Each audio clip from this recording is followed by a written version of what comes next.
Hey guys, how's it going? Michael Troy here, and today we're looking at Marvel movie special Annie 1 and 2.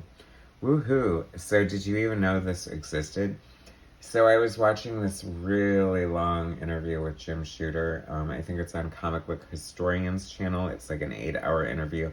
Totally worth checking out.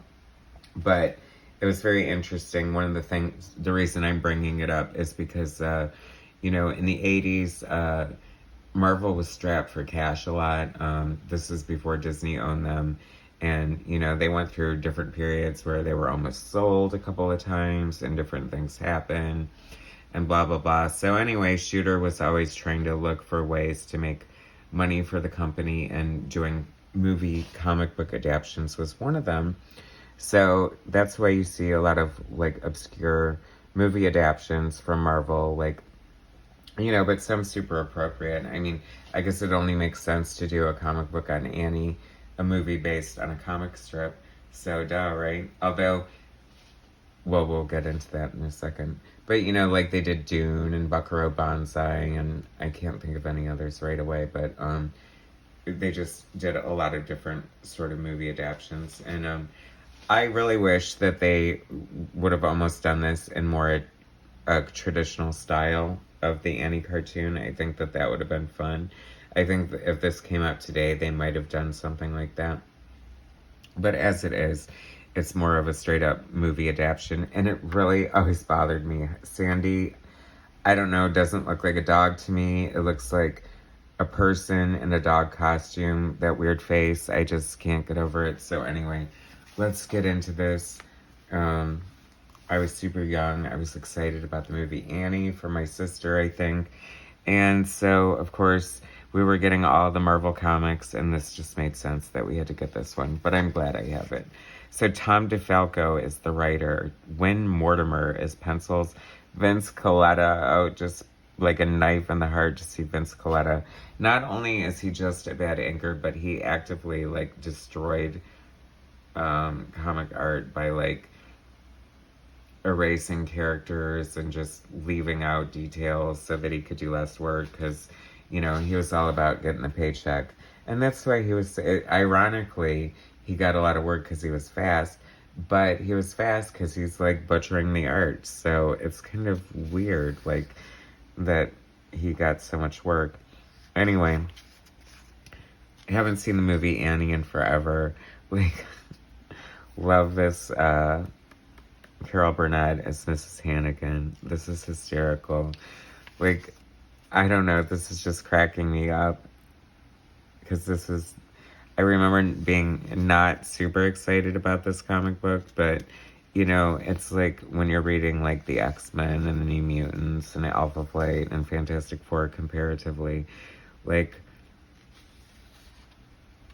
See, I feel like if you're gonna do, a comic book adaptation, it just needs to be really special, because as much as I love comics and the whole aesthetic of it, and obviously I'm a comic book guy, but I just feel like if you're competing with a movie, you sort of have to up the ante a little. Up the ante, not the Annie. I'm not that funny. Get the first 4 issues of your favorite Marvel comic for free when you get a subscription. And you could subscribe to a Marvel comic and get, $9.60 for 12 issues. Isn't that crazy? They should do subscriptions now. This dog is killing me. And it's funny because Vince Colletta is one of those anchors. I can always tell his work because of the feathery eyelashes that he does. That's sort of, I don't know. They're okay, when he's inking Frank Springer or somebody like that, but he's just butchered too many other people's art. It's crazy. Good old Carol Burnett, Master of Kung Fu. Shang-Chi's coming out soon. I'm looking forward to that. Part 1 of this Annie comic. Isn't this exciting? If you're still here, it's a miracle. Same old creative team. Marie Severin on colors. That's pretty cool.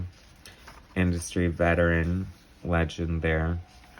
See, it's just not that exciting to look at an Annie comic adaptation of the movie with a horrible version of Sandy. But it's one for the time capsule. Man, talk about... I always, like, when I'm looking through these, I would love to, like, go back in time, and you can get this free Michael Golden poster. All you have to do is send 50 cents to cover postage and handling, and Marvel would send you this gorgeous Michael Golden poster. Could you imagine? Oh my god, I would love to. I would pay for that today, let alone just send in 2 shiny quarters and have it mailed to you.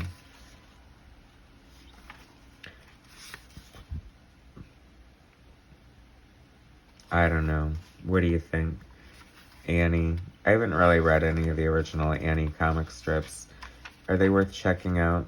I'm surprised I haven't, but for whatever reason, I mean, maybe because they're 500 years old or something, and about a creepy, curly, red-haired orphan with no eyeballs. That could be it. Could be something like that.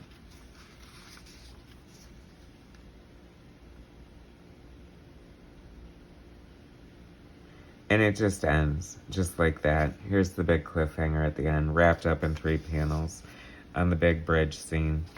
Anyway, so that was kind of interesting. A Marvel movie special comic adaptation of The Sun'll Come Out Tomorrow. Thanks so much for watching, you guys. Please subscribe to my channel, hit like, share my content, and I'll bring you some more later. Alright, thanks, guys.